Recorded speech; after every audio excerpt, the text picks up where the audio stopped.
I don't regret many things in my life, but trading in my Xbox 360 was one of them. And the worst part is, I traded it in at GameStop, so they gave me about $15 for Xbox and like 10 games. Somebody has to study why GameStop is allowed to just give you pocket change. Not even pocket change, they give you dust. You could give them the cure to cancer, a serum, and they would give you about 56 cents. You could give these guys the moon. Alright, like Gru, you could steal the moon and hand it to them, and they will still look you in the face and give you a pack of gum, a bag of Takis, and maybe, if you're lucky, 15 cents. I traded it in to get the Xbox One when it was coming out, because like I had to get up to date. Xbox 360 was my real first console, you know what I mean? Well, actually, I had the Nintendo DS Lite, okay, and it was a silver one, and it looked so tough. And then I upgraded to the Xbox 360, okay? Now, this is all when I was a kid, obviously. The Xbox 360 came out 2005. I was born in 06, you know what I mean? So the console's older than me, all right? And by the time I got it, it was super outdated, but I bought it anyway, and because it was at Walmart for clearance. I actually remember so clearly. It was actually at Walmart for like mad cheap, dirt cheap.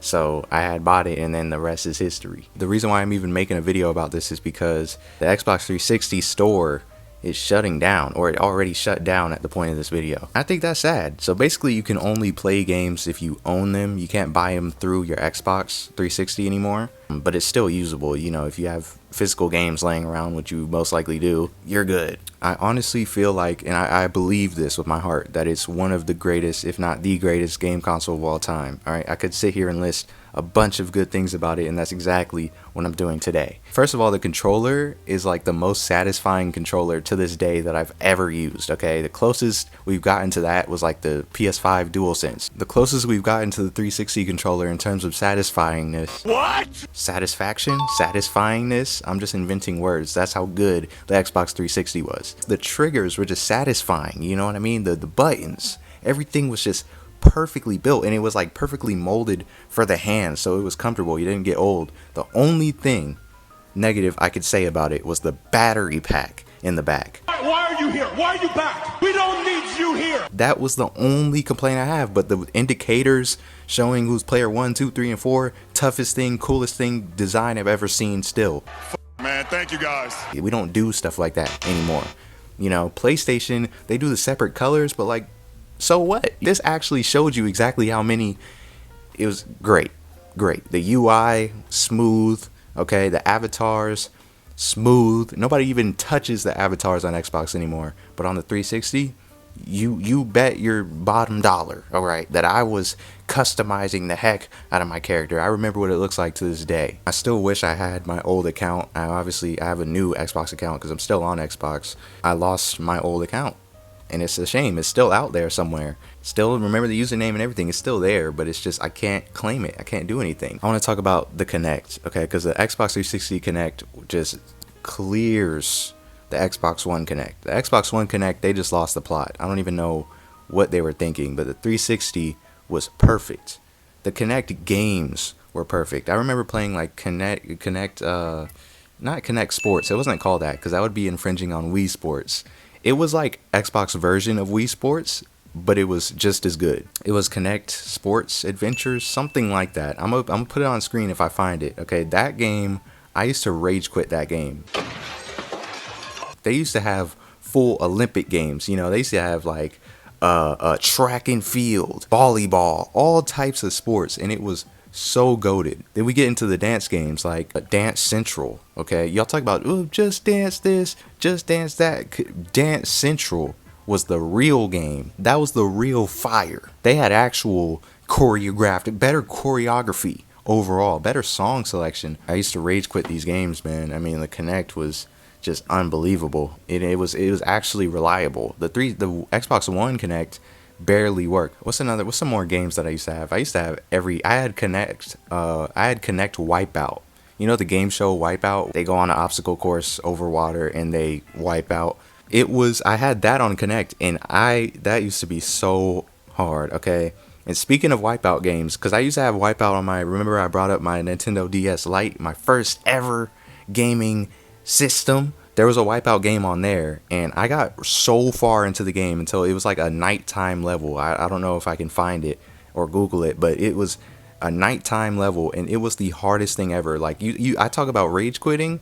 That used to be like peak rage, that was impossible. I spent months on that. I could probably beat it now today, but I don't have a Nintendo DS laying around anymore. Unfortunately, I would argue it's better than a Nintendo Switch ever was. That's not ridiculous. That's not ridiculous to say that. I had that on Xbox too, and it was probably better on Xbox because you could actually move around, and it was like, wow, I'm really there. Very immersive and great technology for the time. People talk about the red ring of death. That never happened to me. I'm pretty sure that's like a myth, but it probably is real, and I don't know what you guys were doing to your Xbox 360s, but mine was good to go. What's another? I had Guitar Hero. That was pretty good. I bought the guitar, thing and everything. Well, obviously it comes with the guitar, and it was great. I know nothing about guitars, but it was fun. I was trying every game. There was a motorcycle game.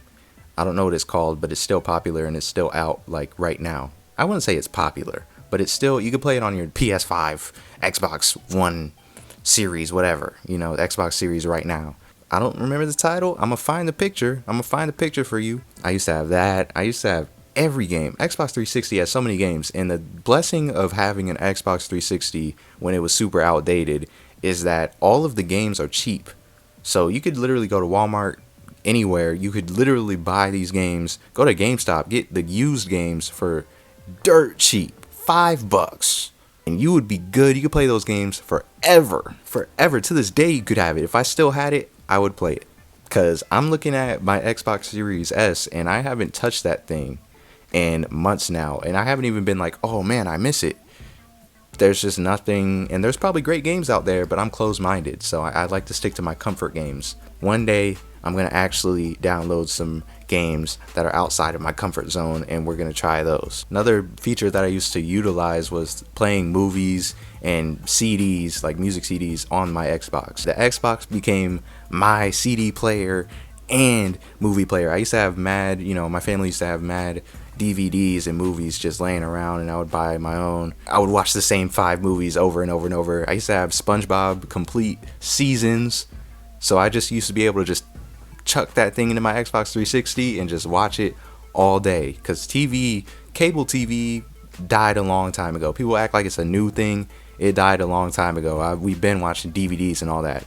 And I miss that. I miss those days because those were fire. Physical media is goated to this day. Just for Christmas, I got a CD player because I was like, dude, this is the coolest concept ever.